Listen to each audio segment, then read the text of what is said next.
vanity fund ko para sa happiness ng wifey dahil happy wife, happy life. Alam mo yun.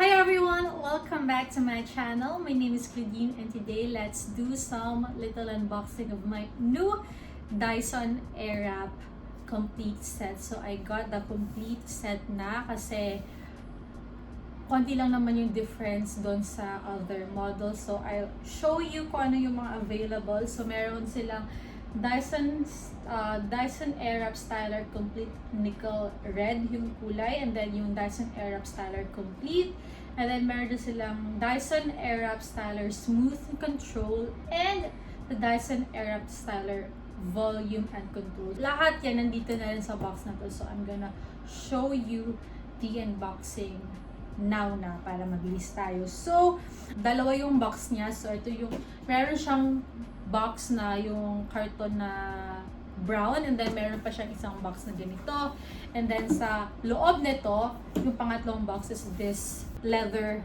box. It looks very nice and fancy and sleek and minimalist and sobrang, alam mo yun, mukhang mamahalin. And then the color is, I got the tan because you know me, I love everything neutral and nude, and I don't like black. So meron ding available na black. So black and tan, yun yung available colors. Kapag kumuha ka ng tan na box, you get the fuchsia pink. So I'm gonna show you how it looks like. So by the way, pag inopen mo siya, meron siyang pad. This is a leather pad na pang doon mo ilalagay yung body mo kapag naggagawa ka ng keme, and it also nagsiserve na rin siya as cover. So you got this parang more on ano lang, visual instruction, pero meron din tong manual. So I'm gonna show you. So meron another paper or karton, and then you got the complete set. So ayan siya. So let's first take a look at this body. So ito yung body. So ayan siya. This is the power button. This is for speed, and this is for the heat. And then ito yung lock and unlock button para dun sa attachments. So for the attachment, so ayan, meron siyang yung parang ganyan, lagayan, and it's a velvet. Whoa, velvet, black velvet. And then yun nga, okay, yeah. So yung sinabi ko nga sa inyo, diba, for the leather na camel or tan, you get the fuchsia pink. So I actually wanted to get the purple kasi I got my old Dyson na purple. Ito yung dati ko pang Dyson. So gusto ko sana purple din para uniform, but yung purple, black yung leather niya, and then I don't like the black leather. I want this leather. So pwede na rin siyang pang interior decoration. For the attachments, we have this pre-styler. Yun nga, meron akong blow dry, yung super sonic ng Dyson, pero ito naman is for this Airwrap collection. Pero ito yung medyo pang dump lang ng hair. Pre-styling dryer na. Ika nga. Push mo lang ito and then poop, tanggal mo yung attachment. And then we have the barrels. So we got 30mm barrels. So ito yung mas maliit or mas manipis. And then we got the 40mm barrels. So tagdadalawa siya. So depende sa direction ng kulot na gusto mo. Pero I've heard na dapat yung arrow palabas. So meron siyang arrow, and then ayan, kung gusto mo palabas yung kulot, so palabas yung arrow. Kung gusto mo palob yung kulot, palob yung arrow. Ganon. And then, yun nga, yung 40mm para to sa kung gusto mo loose waves na medyo air dry type yung pagkakulot or yung yung pagka-curl. And if gusto mo tighter curls or waves, ito naman yung 30mm. So I think tama naman yung sinasabi ko. Yan, tama. Kaya ako super excited. I actually thought na meron ng available na longer barrel para sa mga mahabang buhok and siguro sa mas makakapal. But then when I went to SM Aura, wala pa daw silang available na ganon sa Philippines. So attachment lang din naman siya, hindi naman siya complete set. So binili ko na rin tong complete set, and then I might have I might just buy yung attachment kapag available na. Pero syempre, depende kung masusulit ko to, diba? Or kung kailangan. Pero kung hindi naman, okay na to sa akin. And then, we got these straighter brush or straightening brush or smoothening brush.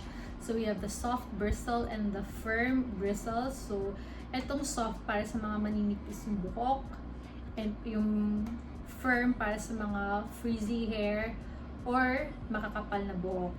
And the last one is this round volumizing brush. So, ito yung mga nakita nyo sa traditional na blow dry, diba? Yung sa kabila brush, sa kabila blower. So, ito yon in one na siya, 2-in-1. So, hindi mo na kailangan ng brush and blower kasi brush and blower na siya. So, ito yon yung sa traditional way of blow dry. Yung mga kung gusto mo ng blow dry effects galing sa salon. Ganun. And then, that's it. Also have this brush para panlinis ng filter kasi kapag syempre nag-accumulate to ng particles and dust, so tatanggalin mo lang to, yan, and then ililinis mo lang siya ng ganon.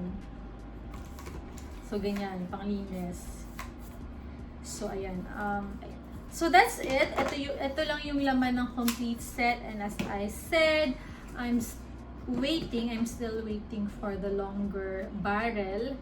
Kasi yun talaga yung expectation ko nung pumunta ako na SM Aura kanina. Akala ko kasama siya sa complete set, sa updated na version. Pero hindi pala. Bibilin mo siya ng attachment. Yun yung pagkakaintindi ko.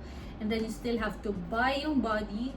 It's either yung volume or yung smoothening. So, for our next vlog, I'm gonna show you yung mga tutorial. Paglalaroan natin to, and let's try each one kung paano siya, no, kung ito ba kaya sa buhok ko kahit makapal. Tingnan natin.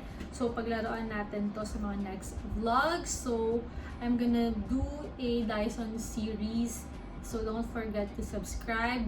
Hit that bell notification para ma-notify kayo every time na may new upload ako, especially for this Dyson Airwrap collection. So, hindi lang naman puro carton yung topics ko. If you want more organization, lifestyle, household, whatsoever, feel free to follow me. So, yan.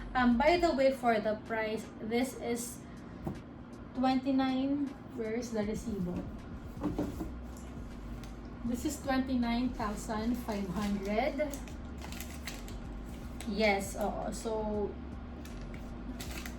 binayaran to ni Justin. Binayaran niya ng cash, hindi niya credit card. Pero may options naman sila na credit card. Staggered payment if you want. Pero, yon. So, basically, for this month, wala muna akong Lazada fund and Zara fund kasi naging Dyson fund na siya.